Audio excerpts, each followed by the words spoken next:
Hello guys, it's Dana from the Tao of Dana, and today we're going to talk about a big cosmic shift that is in the air for the next 7 to 8 years.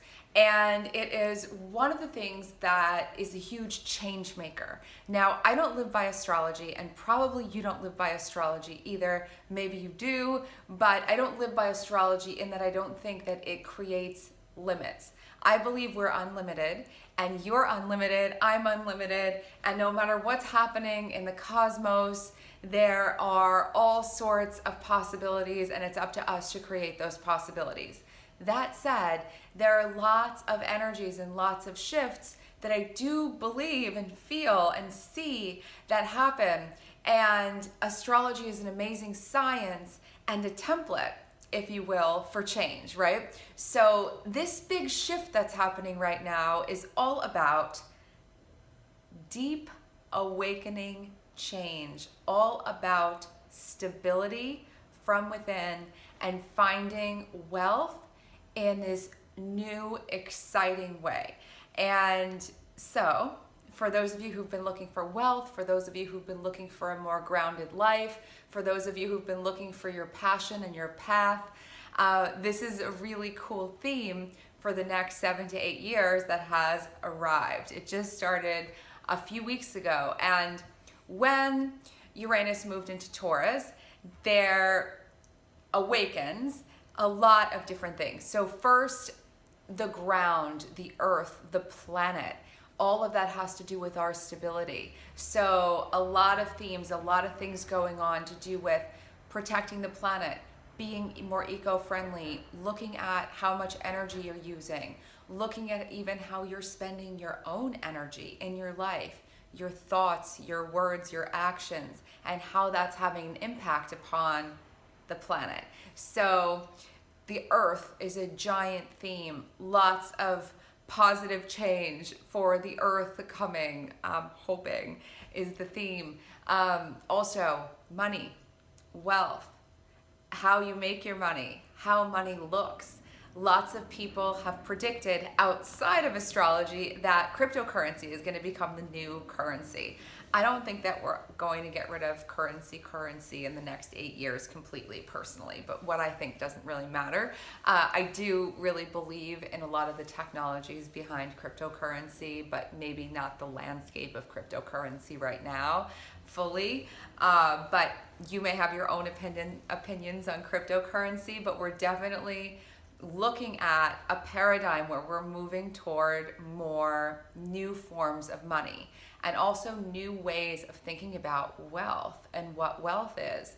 There have been these movements, slowly but surely, of people moving off the grid, moving to more sort of cooperative communities, moving to more moving out of cities into smaller communities where they're tighter knit communities, really finding stability within a community and finding stability that's more grounded and simplistic and less full of noise and chaos and all the things that can disconnect us from the earth. So the earth is a really, really powerful theme. Money is a really, really powerful theme. And of course, your purpose. If you feel like you haven't been living your purpose, expressing yourself as clearly as possible, being as self-actualized. I mean, are any of us really as self-actualized as we can be? We're always works in progress. So this shift is thought to really kind of give us a boost to become more self-actualized, to become more of our potential in actuality. And I love that so much. So some Feng Shui for this time, some themes you can look at or come back to if you want to bookmark this one. This is one of those big themes to come back to whenever you feel like things are getting stirred up, things are getting shaken up, you don't know what's going on, there's chaos, you're not quite sure what to do. Ask yourself first and foremost, am I being clear about what I am asking for? Am I being clear about what I'm asking for? So a lot of times we don't necessarily get what we want because we want part of it, but we don't want another part of it. And I talk about this a lot, like sending the universe mixed messages. So if you ever feel like things come to a standstill and nothing is manifesting and nothing seems to be happening, you may want to see if you are sending mixed messages to the universe. One of my favorite mixed messages that I have done so many times is, I just want to work on bigger and bigger and bigger and bigger projects, but I really, really, really want time off. So I just don't want that big of a project. And well, I do, I don't. No, I just want a really big project. And I've already screwed up the whole thing because I want this, but I want time off, and I want this, and I want this. At the same time, you can't have both. You gotta just instead let go of the contradiction. So one of the things I realized is when I would do that, I would come back to myself when nothing happened and no big project came through. And sometimes it was when all these big things were on my plate and I would be like, oh my gosh, I want to do this, I want to do this, I want to do that, but I really want time off. And none of them would happen. And I was like, what is going on? So I started custom ordering things a little bit more. I started asking for, on paper, writing out dreams and goals and all of those things, and just in my daily life, getting really clear on what I wanted. I want a really big project, but I want a really big project with a team that can take care of X, Y, and Z so that it doesn't consume my life and I can give them the best of me in this design project. That's amazing. I really want this thing, and I would like it like this, this, and this. And by doing that, I was taking away all of the contradictions, and it became so much easier, and bigger things started to come, and they were easier. They were easier than even some of the smaller projects that I was working on because I was really, really clear, and I wanted them to be easier, and they actually were. So this is something that you may want to think about, especially when the winds of change are blowing, and they're really always blowing, right? So be really clear about what you're intending. A lack of clarity about what you're intending also shows up in your home, the feng shui of it, where you may see things like a room that you intended for meditation that's now become a storage room. I see that a lot. A room that you intended to be for rest that's now been taken over by your home office. A room that was meant for gathering and having fun, and now it's, where everyone does some sort of organization or sorting, or it's like a kind of a catch-all area in the house. So look at your house and see if some of these spaces that you have, some of these dreams that you want to bring into your space are being kind of muddled up with other intentions. So if you have an intention, say, to meditate, and you really want this meditation area, and right now it's a storage room, you have a project that can really kick off this opening up of space for you to be able to have things more clearly come into your life. So look out for those mixed messages and cross purposes. Another thing that's really big with Uranus and Taurus, as I mentioned, is the earth. So now is a good time to look at how you can detox your home, how you can detox any remaining, I'm sure many of you already have gone non-toxic with a lot of your cleaning, but really look at ways that you can detox more of your home, because that is where everything begins. Our home tends to have more pollution inside it than the polluted stuff that happens out on the streets, because it is largely, we have our windows closed, and it is sort of a hotbed for all these chemicals that, if we're not conscious of it, we could be spraying, we can be using to clean, we can be using as air fresheners and candles. Really take a look at what things are in your house that have these chemical aspects, and just very slowly and easily let a few go, let them be used up, and clear some space for a really fresh start for being more green. Look at how you're consuming things, how if you're going to the store here in LA, they have no plastic bags anywhere anymore. But look at how you're shopping. Can you bring more reusable bags? Can you buy things that are in less packaging? These small things really do make a difference. One thing I suggest everyone do if you haven't done it already is give up plastic straws.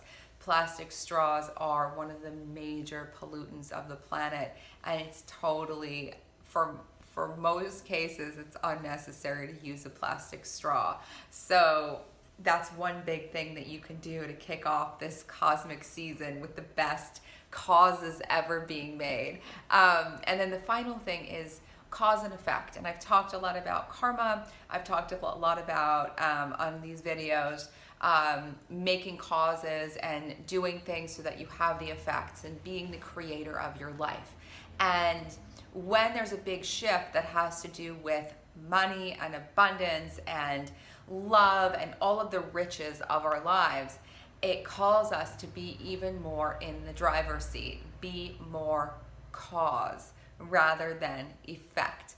When change is happening of all kinds, it can feel like the change is so much bigger than us, and we're just trying to catch up and figure out how to keep ourselves on steady ground.